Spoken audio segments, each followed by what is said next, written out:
investment products go, nobody seems to like the good old FD. With the stock markets doing so well, financial experts are recommending SIPs, stocks, small cases and so many other fanciful products, but they bash up the humble FD because it doesn't even beat inflation. But when it comes to investing, FD is like the roti in your thali. You can have any number of side dishes and fancy desserts, but you don't feel full without having the rice or the roti in the thali, right? So the FD is like that component of your investment portfolio.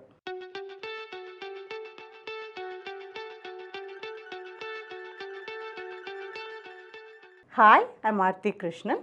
In this episode of Question of Money, we are going to talk about how and where you can use FDs in your investment plans and also how you can make a good return from them. Even for investors who are willing to take the risks of stocks or equity funds, there are 4 use cases for FDs. So if you've just entered a job and started earning and the money has been landing in your bank account, you need not idle all the money in your savings account. Now, a savings account is an account with a bank where you're allowed to withdraw your money at any time. But the savings account typically pays you an interest of just 4% per annum. A few banks give you 6% subject to some conditions. Now, instead of idling your money there at 4%, which won't beat inflation, you can move it into an FD until you figure out where you really want to invest and you do your financial planning. The FDs can pay you a high or low interest rate based on where the interest rate cycle is. So, even interest rates tend to move in cycles and that reflects in the FD rates. Today, for example, you are getting FDs from banks for interest rates ranging between 6.5 and 8.2%. In our earlier video, we've talked about the need to have an emergency fund which is equal to 6 or 9 months worth of your expenses. Now, the best place to park your emergency money is actually a breakable FD with a bank. Because when you park money in a breakable FD, you can instantly liquidate it and the money gets credited into your savings account. Whereas with other vehicles, even mutual funds, it can take 3 or 4 days for the money to land in your account after you put in a redemption request. Suppose you won a lottery or got a windfall from a rich uncle or became rich trading derivatives. Where do you park this money? You would like capital protection at all costs and such money because you don't want to take risk on it, right? So the FD is a good parking ground for such money. Did you know that fixed deposit with bank enjoy deposit insurance protection up to rupees 5 lakh? This effectively means that whatever happens to the bank, you are sure to get back 5 lakh from DICGC, which is a subsidiary of RBI. If you want to be ultra safe about your capital, then you should park your money with FDs in systemically important banks. Currently, RBI defines SBI, HDFC Bank and ICICI Bank as systemically important banks. You should also know that FDs with scheduled commercial banks are safer than FDs with cooperative banks, though they all enjoy the same deposit protection.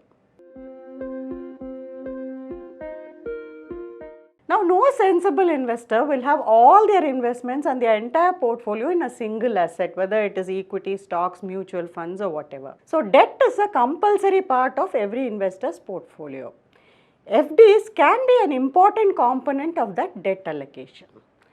FDs with banks can seldom beat inflation because you must know that the interest from FDs is taxed at your slab rate. So, depending on whether you fall in the 10%, 20% or 30% slab, your interest from the FD gets taxed at that rate. However, there are certain entities like NBFCs which offer FDs with higher returns.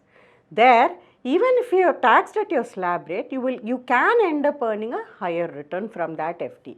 Currently, FDs from AAA rated NBFCs give you returns of anywhere up to 8.6%. So, after applying income tax even at the highest rate, your returns can come to 5.4 to 6%, which can at least match inflation if not beat it. Should there be a strategy for FDs? It is such a simple instrument, right? There can be a strategy if you want to make a better return from FDs. So, in order to invest effectively in FDs, the first thing to remember is that you should do FDs only with regulated entities. So only banks and a select set of NBFCs are authorized by RBI to do FDs, and you should stick to them. If anybody else comes to you with an instrument that they call a deposit, it may not really be a deposit. A second thing is, in order to make the most of your returns from FDs, you have to track interest rate cycles. If you remember, during COVID 2021, bank FDs were offering rates as low as 5.5 or 6%. If you invest at times like that and lock into long-term FDs of 4 or 5 years, after taxes you will be making a very meager return which won't beat inflation. So, when interest rates on FDs are really low, below 6%, you should stick to very short-term FDs of say 6 months to 1 year. When interest rates rise in the economy as they have now, that is the time to actually go all out and lock into 4 or 5 year FDs. Today there are many FDs even from AAA rated NBFCs which offer you close to 8.5%, and this is the time when you should be locking into 4 or 5 year FDs with these entities.